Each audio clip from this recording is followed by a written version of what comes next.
today, the Educators Union in Clark County, Linda Jones. Thank you. Thank you so much.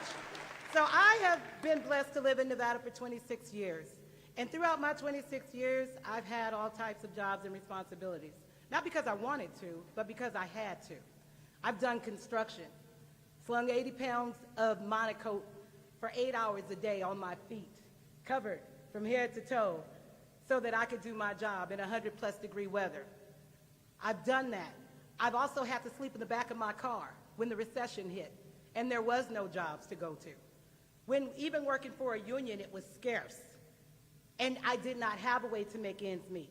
I don't know about you all, I don't know what your situations are, but aren't y'all tired of trying to figure out how we're going to make it?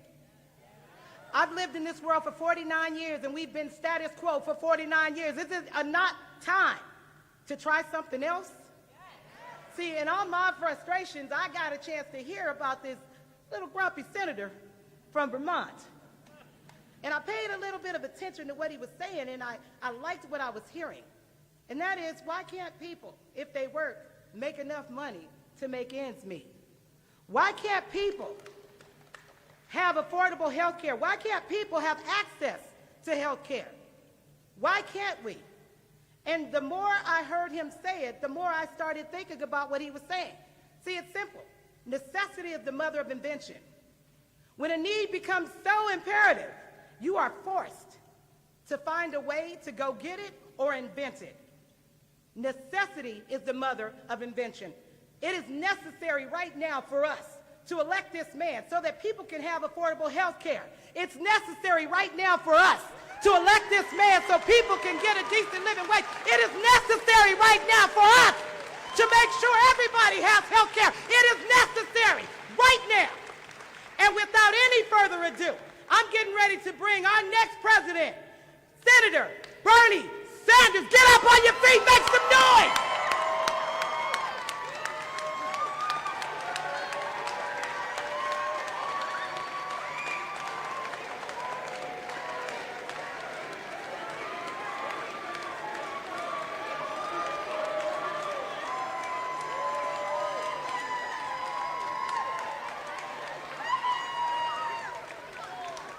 Thank you. Let me thank all of you for coming out to discuss some of the most important issues facing our country. Let me thank Dustin. Let me thank Regina. Let me thank Linda Jones for her remarks. What we are going to do today is done much too infrequently in this country. And that is, we're going to take a very hard look at the reality not only of the people here in Las Vegas or Nevada, but the working class of this country in general.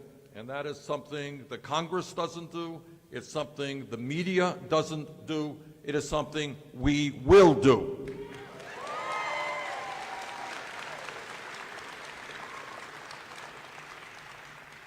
But before we do that, and before we open it up to your questions and comments, I wanted to say a few words about the horrific events that we have all been hearing about in El Paso and in Dayton in the last 2 days. Unbelievably, yesterday we had a town meeting downtown Las Vegas. And at the beginning of that town meeting, I asked for a moment of silence so that we can think about and pray for the victims of the shooting. There were 20 dead in El Paso and many wounded.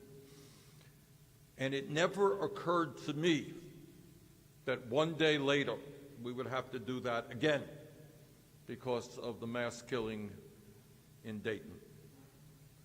So I want to thank the police officers who responded with incredible courage and skill in preventing even worse slaughters in El Paso and Dayton. But today we mourn again 9 people in Dayton, I think, is the latest count. I don't know how many are wounded. So let us, once again, take a moment of silence to pray for those who were wounded and hope for their recovery, and try to understand the devastation of what we're seeing in this country.